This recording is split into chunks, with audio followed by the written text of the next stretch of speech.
Today I'm gonna tell you about a story where I took an L, a huge L. I mean, not exactly a huge L, but I wanted it to explain an interesting situation that I feel like y'all should know about. Last Friday, I was performing at an open mic night, and I was really excited for it because, you know, I love performing, I love freestyling, and I didn't have a set list. There was no music. I was doing music, you know what I mean?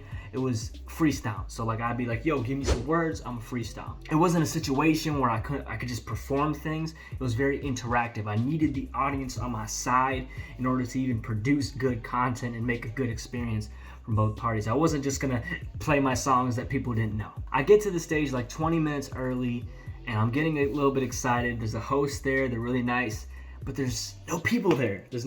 So I'm like, okay, well, that's fine, bro, because people are busy. They don't usually come early to an event like this, so it's okay. So let me just set up my stuff. Let me just prepare mentally, post it on my Snap, announce that I am performing so all my buddies can come over and watch me perform. So then it hits 8, the time I was supposed to perform, and they waited a little bit longer for some people, and no one showed up. So I was like, okay, you know what? It's fine. So let me just do a warm-up session to bring people in. I might be a little bit rusty on the mic, so let me try out some stuff. So I got up on the stage and did a remix of Nail Tech by Jack Harlow. Since we don't have anyone in the audience right now, I'm just gonna ask you, each of you to give me a word. Orange juice. Orange juice? Yes. Or a chair. Chair? Okay. People trying to get the best of me, I'm just trying to leave a legacy. More for me, that's more for you. I was sipping it just like orange juice. When I moved back, got bank on me, Wells Fargo. This the way that I move. You playing the game, you playing with me. You picking a side, I ain't playing for you. This is the way that we move. Already there, they trying to sit like a chair. Y'all know that I got the Midas touch. Rain back, boy, you know it's us. Got that coldest touch, boy, you know it's me. I'm never off red wine or Jodeci, but I make most believe. I feel like I got the grotesque scene. I'm back in the scene again. Y'all know that we better as friends. I rip this like better. Thing is, my act is very interactive, so if I don't have people with me, like giving me words and giving me that guidance so I can make it an experience between the both of us, then it's not gonna be as good as it could be. I was just trying to make up stuff, like I could rap, but I was just going in circles. Like I was saying the same things more or less, and it wasn't really taking a creative direction that I wanted to because I didn't have those suggestions from the audience. So I ended up just rapping for a bit with Jack Harlow's Nail Tech until it was done. And I was like, okay, now let's wait for someone else's act. And I waited. And I was like, okay, you know what? It's okay. More practice. That last one, I wasn't that in the mode for it. I wasn't in the mood for it. Let me try again. Let me go in and let me do what I need to do and try again so I'm a little bit more comfortable. So when the people do come, I'm gonna be able to kill that, man. I'm gonna be able to use all that force and all that comfortability to deliver an excellent performance. So I do my second one, and there's no one there. So I don't even know what beat I used. I'll play right here. I got a mission, I'm getting it through like an obstacle. I'm about to do the impossible and doing everything that's probable. I'm building a monument, living the moment. I'm bringing something that's monumental, freestyle with no one. Sometimes that's the way it goes, never fitting in a mold, It's the way that we go. I just ignore all that hate, got me back all up on my state. This ain't no obvious. Y'all be lacking in the confidence. I got way too much on my plate. It's that game, I know I'm gonna break. When I get nervous when I'm freestyling, I actually rap faster, which I don't know why I do that because technically I'm way better. Like I have more meaning when I'm slower, but I know people like the fast flows and I like the fast flows, and I'm hoping I can pull off something that goes crazy with the fast flow to get people hyped, but there's no one there, bro. There's no one there to get hyped. So I'm just doing this. Palms are sweaty, knees meek, arms are heavy, vomit on a sweater already. Mom's spaghetti is nervous, on the surface looks, and there's no one there. There's no sweaty palms to, you know, take that energy and make it something cool. So I'm sitting there like, okay, you know what? At least we got content. At least I'm taking videos of it, and at least I got content on a stage, which looks cool. Like mind you, it looks cool. So now at this point, I've kind of given up on people showing up. So I'm just doing this for myself. I set the little video prop on the water bottle, and it shows me on the stage. And I'm like, okay, my audience will on digital platforms will see this stuff. Oh, way too sexy. So I was like, okay, give me a third beat. because let me just see, bro. You never know when a spark could happen. Now I'm just practicing with myself. Give me a word. Someone give me a word. Crocodile. Crocodile? Yeah, how long does this take? I got a while. Alligator, not a crocodile. Take a beat, then I leave it to graves. Back in this game, you know what I say. I'm back in the surface. I take me that beat and I'm murking. Way too sexy, huh? Ice on the beach just like Wayne Gretzky. Give me another one, huh? What? Yeah, there ain't no best in me. Rappers lacking in integrity. I cook the beats up so quick. It's science just like chemistry. I'll make them all best believe. Y'all trying to mess with me. Lo and behold, you won't believe this, man. 3 people were walking in the same direction. So I said, yo, give me some words. Please, man, please. Give me some words, please. So they gave me a few words. I delivered with them pretty decently. I was still a little bit nervous, but I delivered with them pretty decently. Quarter way through, they're like, okay, we're going. They didn't come to see me. They just were walking in the same direction. And I had to be that fisher going reeling in whatever I had, man, in order to make it work. And then it was back to me being way too sexy with myself. Okay, that sounds crazy. Wait. No, me performing. No, that also sounds crazy. Me freestyling by myself. It was fun though. It was nerve-wracking.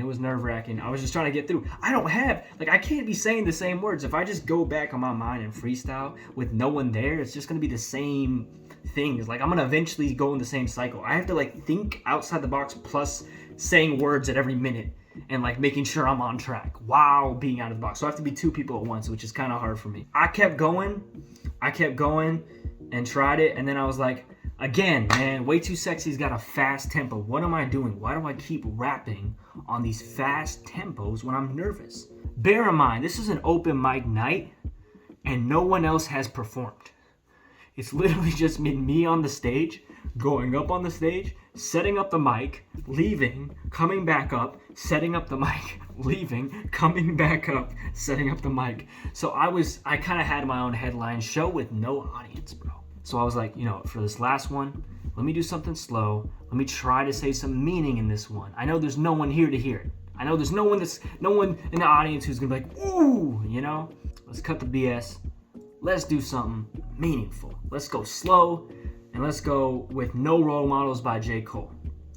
And I was just talking about my life, talking about my struggles, because I didn't really have many words to go on. I mean, I was asking the host for words to kind of get me started, but I think they started getting tired of me, so I just stopped doing it. I've been a beginner, but still feel like I'm experienced. Some people still say that I don't think it's serious, but I know I'm standing on myself, and that's period. Just like a city girl, rappers hating on the kid. I know I'm gonna rock the world just like an earthquake. I've been this way ever since the first day, but I know I got the first way to do things, but I still been a nuisance. Count cheddar cheese, blessing green, but I know I got the blueprint like I'm Jay-Z, but my hook game going crazy like I'm Sway Lee. I just started freestyling from the heart. Messed up a couple times, but that's always how it is. I was trying to salvage a moment that's so shameful. And the reason I'm telling you this, the reason I'm letting you know this is because I feel like in this age, a lot of artists, especially like me, are suffering in silence with failure. So YouTube is way worse for creators right now than it has been in a very long time. Instagram is very terrible for creators, more than it has been in a very long time. Even TikTok has been way worse for creators than it has been in a very long time. And a lot of people need to hear that because they're suffering in silence. So they're flopping. They're quote unquote flopping in the algorithms and the views and all that kind of stuff. And they're taking it to heart and they're not telling anybody about it. They think they're the only one going through it. They're not letting it be known. So now you got this burden of, oh my God, everybody's failing. Way more than I think normal. And B, people don't talk about their failures. People think everyone else is going through stuff. I got humbled. I wanted people to come see my show. I advertised it and nobody showed up, bro. And I'm telling you this because I don't want you to think that everything is nice and perfect for me, man. It's hard. And there's no reason for me to hide that to you or hide that. Why would I hide that for you? Because everybody is suffering in silence and they're becoming jealous of their friends when their friends are suffering as much. we need to help each other. You know what I mean? Like, why are we getting jealous of each other? What? And we feel bad about ourselves. Like, oh, I'm not doing as good as him, man. Look what he's doing. We're all flopping, bro. We just don't talk about it, man. And that's why I want to start this. I want to make this video to show and prove to people I'm flopping, bro. But a lot of people see like maybe my success or other artists locally with them and see their success and think they're doing something wrong. Like, oh, man, I'm doing everything wrong. Look what he's doing. He's doing so good. We're not. And that goes with life too, bro.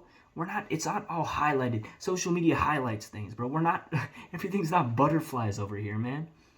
Because why would people talk about their failures? Why? Because it shows reality. I'm talking about it right now because I'm not worried about looking good in your eyes. I want to connect with you. I want to make sure you're good, right? I'm going through stuff.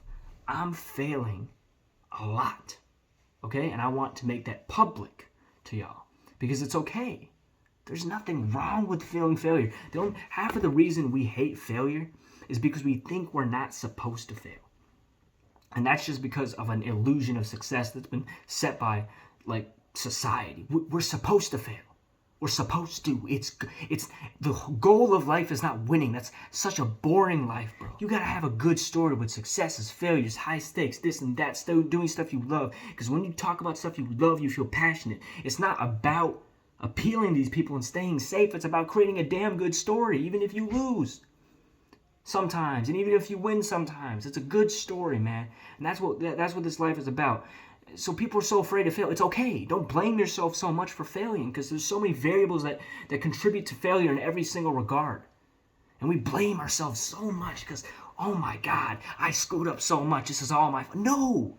We're supposed to fail. It's okay to fail. Failing teaches you stuff, man. Like we need to get that out of our mind. And that's what I'm telling you. I failed. I took an L right here, man. And I'm not ashamed about it. I'm not ashamed to talk about it either. I'm not ashamed to make that clear. That I'm not ashamed to disappoint people with that, because that's the truth. That's the truth. And if I let you know reality, bro, you're going to be a lot less sad. Because you're going to know that if you're failing, bro, it's not that bad. It's okay. Look at me. I'm right here with you. I'm here with you, man. So you better take that energy, man. You better take that energy. Recognize failure is not a bad thing, bro. Learn from it. Learn from it. Learn from it and you'll get much better. And trust me, if you lived an all success life, it'd be boring.